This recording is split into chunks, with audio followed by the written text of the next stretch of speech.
Well, it's currently 10 degrees outside and I have a flat. So I'm back in the motorcycle gear and we're gonna get this tire changed.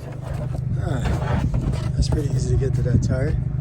Looks like all you gotta do is take this little piece off here. Tire come right out. It's like, yeah, it looks like it's full size. What do we got? The jack here.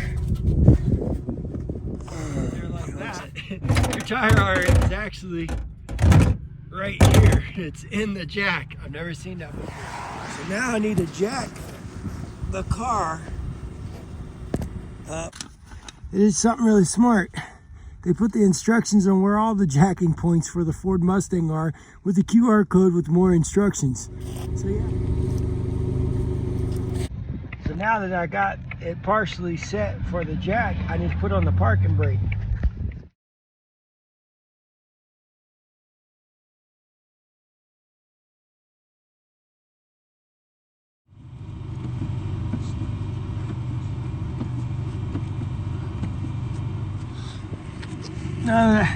Now that I got the tire up, I need to take the bolts off, but I've already loosened them before I jacked it up.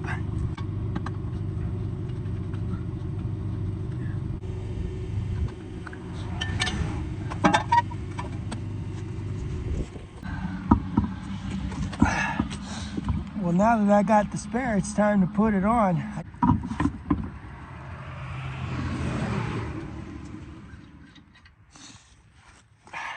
Now it's time to tighten them up. So far, two common workers, the blue collar workers, have stopped and asked me if I'm okay. The residents that have pulled out of here in the subdivision, not one of them stopped. This is why Jesus said the poor will always be among you, because rich people don't care. It's important to tighten them up in the star pattern so it goes up against the wheel hub flush. Now that they're semi-tight, I might as well just lower the tire so I can really tighten them down.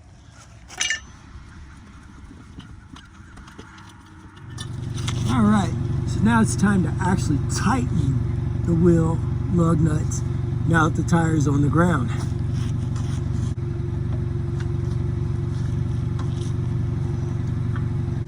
Well, there you go. That's how you change a tire on a 2024 Ford Mustang. It's really surprising how many people don't know how to change their tire. But recently, I had a guy who was on his way back to our city, and they tried jacking the tire up, and they ended up slamming the car onto the disc brakes because they didn't go to the proper jacking points. So when I showed up to where their car was, it was sitting on the disc brakes. That's not something you ever want to happen. The car kept rolling forward because they didn't have the parking brake on, and they were also at a tilt. So anytime that you do change your tire, you want to kind of make sure that you're actually on level ground, because that's really going to make a difference between if your car stays up on a jack or not.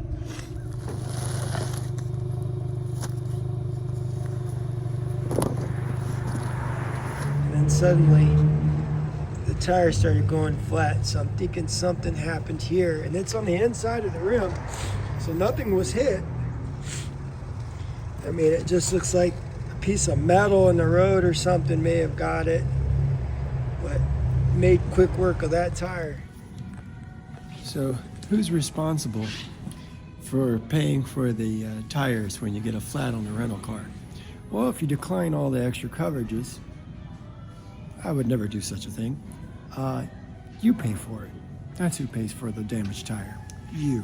And if I'm gonna pay for a tire, of course I'm gonna go to Walmart, because Walmart has the cheapest prices on the planet. $108 for the tire. Whoa.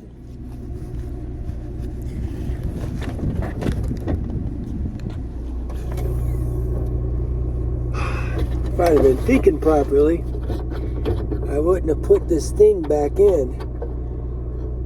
But I wasn't. I was just trying to get on my way and get a car down the road. Live and learn.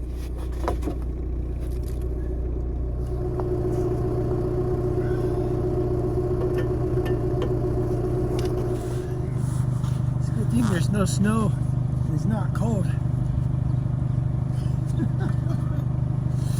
That would make it interesting.